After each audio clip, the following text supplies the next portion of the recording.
السلام علیکم، میرا نام کلیم اللہ، آپ دیکھ رہے ہیں کلیم اللہ آفیشیل۔ ناظرین، جیسا کہ میں پہلے علامہ سعد حسین رضوی کی بازیابی کے کیس کے حوالے سے اور جو ان کو اشتہاری ڈکلیئر کیا گیا اس پر ایک تفصیلاً ویڈیو ریکارڈ کر چکا ہوں، آپ چینل پر جا کر وزٹ لازمی کیجیے گا۔ اسی طرح علامہ فروق الحسن اور نعیم چٹھا صاحب جو ہیں، ان کی عدالت میں پیشی ہوئی، عدالت میں کیا کچھ ہوا، عدالت میں جج نے کیا ریمارکس دیے اور طریق لبیک کے وکلاء کی جانب سے کون سے دلائل دیے گئے، وہ تمام تر تفصیلات اس ویڈیو میں بتائیں گے۔ سب سے پہلے بات کر لیں علامہ فروق الحسن، جو کہ مرکزی رکن شورا ہیں۔ علامہ فروق الحسن وہ شخصیت ہیں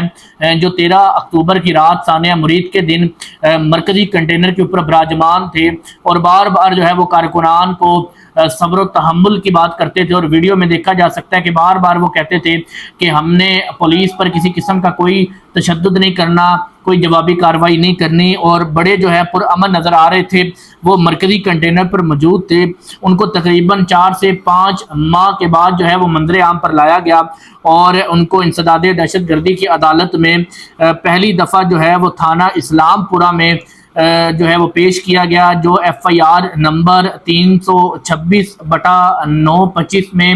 جو ہے درج ایف آئی آر میں ان کو نامزد تھے اور ان کو پیش کیا گیا، جس میں عدالت نے ان کا 7 روزہ جسمانی ریمانڈ پولیس کے حوالے کیا۔ باقاعدہ جو ہے عمومی طور پر اتنا زیادہ جو عرصے کے لیے ریمانڈ نہیں دیا جاتا، 2 سے 3 دن کا ریمانڈ ہوتا ہے۔ ان کے اوپر جو ہے وہ دہشت گردی کی دفعات ہیں۔ اس کے بعد دوبارہ ان کو پیش کیا جاتا ہے ایف آئی آر 457/925 میں تھانہ شادرہ میں،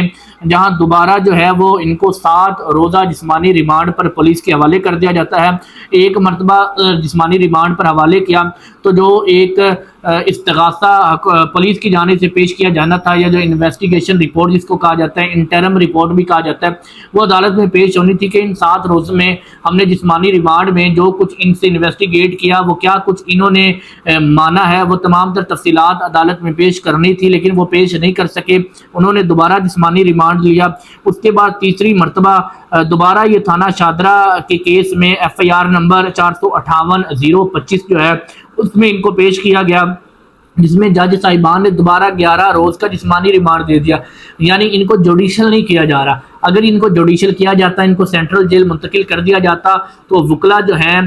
وہ ان کو ضمانت پر رہا کروا لیتے، کیونکہ جو ان کے اوپر دفعات لگی ہیں وہ قابل ضمانت ہیں، تو ان کی رہائی جو ہے وہ ممکن تھی، لیکن کیونکہ ان کو رہا جو ہے وہ پولیس نہیں کرنا چاہتی، اس لیے بار بار جسمانی ریمانڈ طلب کیا جاتا ہے، اور شاید عدالت جو ہے وہ بھی نہیں چاہتی کہ ان کو جلدی ریلیف ملے۔ اسی وجہ سے تیسری مرتبہ ان کو 11 روز کا جسمانی ریمانڈ دے دیا گیا۔ بڑا ایک بہت بڑے پیریڈ کے لیے جسمانی ریمانڈ ہے، 11 دن بہت زیادہ ہوتے ہیں، اور 7 روز کا ایک دفعہ ریمانڈ، 7 روز کا پھر دوسری دفعہ ریمانڈ، اور تیسری دفعہ جو ہے 11 روز کا ریمانڈ جو ہے وہ علامہ فروق الحسن صاحب کا دے دیا گیا ہے۔ اور کسی قسم کی کوئی بھی پیش رفت یا کوئی بھی طریق لبیک کے وکلاء کی جانب سے جو دلیل دیے جاتے تھے ان کو نہیں سنا جاتا تھا۔ جیسے ہی علامہ فروق الحسن کو پیش کیا جاتا ہے عدالت میں، وہ استدعا کرتی ہے پولیس ان کو دوبارہ جسمانی ریمانڈ کے لیے، اور بغیر کسی دلائل کے سنے جو عدلیہ ہے یا جو عدالتیں ہیں، جج صاحبان، وہ ان کا جسمانی ریمانڈ دیا جاتا ہے۔ لیکن علامہ فروق الحسن کے چہرے سے جو مسکراہٹ ہے، وہ کارکنوں میں جو ایک کمزوری ہے یا ایک کہہ لیں جو جذبے پست ہو چکے تھے، ان کو دوبارہ سے اجاگر کرتی ہے۔ ایک شخص جس کی جسمانی حالت دیکھی جا سکتی ہے کہ نہایت وہ جو ہے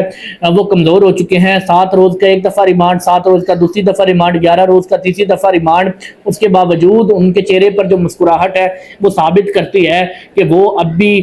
طریق لبیک کے ساتھ مکمل طور پر جڑے ہوئے ہیں اور اپنے نظریے پر قائم ہیں۔ تو یہ تفصیلات تھی علامہ فروق الحسن صاحب کی، جو کہ مرکزی رکن شورا ہیں، ان کے کیس اپڈیٹ کے حوالے سے۔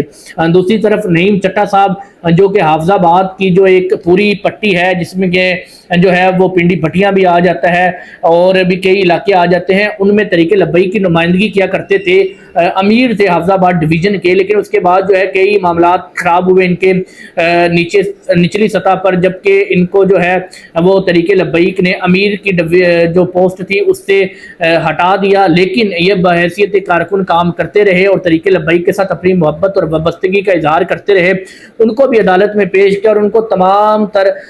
جو ہے کیسز میں ضمانت مل چکی ہے، اس کے باوجود جو ہے ان کو پولیس رہا نہیں کرتی اور دوبارہ سے جو ہے ان کے اوپر کوئی اور ایف آئی آر درج کر کے جو ہے ان کو دوبارہ سے گرفتار کر لیا جاتا ہے۔ فی الحال جو ہے وہ تمام تر کیسز میں ان کی ضمانتیں منظور ہو چکی تھی، لیکن ایک نیا کیس ان پر ڈالا گیا اور دوبارہ سے ان کو گرفتار کر لیا گیا، کیونکہ نعیم چٹھا جو ہے وہ اب امیر کی حیثیت نہیں رکھتے، اس کے باوجود ان کی گرفتاری پولیس کے لیے بہت ضروری ہے، کیونکہ پولیس یہ سمجھتی ہے یا جتنے بھی اعلیٰ حکام ہیں وہ یہ سمجھتے ہیں کہ یہ ایک بہت بڑا پیلر ہے تحریک لبیک کا نعیم چٹھا، اور ان کے ساتھ بڑی یوتھ کی ایک فین فالوئنگ جو ہے وہ ان کے ساتھ وابستہ ہے، کہیں دوبارہ سے احتجاج کی کال نہ دے دیں اور لوگوں کو دوبارہ سے جو ہے وہ سڑکوں پر آنے کے لیے آمادہ نہ کر لے، اور لوگ ان کی بات پر لبیک بھی کہیں گے۔ یہ جانتی ہے جتنی بھی پولیس افسران یا اعلیٰ حکام ہیں، اسی وجہ سے ان کا دوبارہ سے جو ہے ان کے اوپر ایف آئی آر کر کے ان کو گرفتار کر لیا گیا، پھر جو ہے ان کو ایک ہفتے کے اندر اندر دوبارہ عدالت میں پیش کیا جائے گا، پھر جسمانی ریمانڈ کی استدعا کی جائے گی۔ تو یہ سلسلہ چلتا رہے گا جب تک حکومت کے ساتھ تحریک لبیک کے مذاکرات نہیں ہو جاتے۔ یہ پاکستان کا المیہ ہے کہ جب سے بھی جو اقتدار میں ہوتا ہے، جو حکومت کے اندر ہوتا ہے، اسی کے مطابق عدالتیں چلتی ہیں، اور یہ پاکستان کی بدقسمتی کہہ لیں کہ عدالتی نظام مکمل جکڑا ہوا ہے، اور ہمیں تحریک لبیک کے کیسز میں بھی وہ جکڑا ہوا نظر آ رہا ہے۔ مزید اس طرح کی انفارمیٹیو ویڈیوز کے لیے دیکھتے رہے ہمارے یوٹیوب چینل کلیم اللہ آفیشیل۔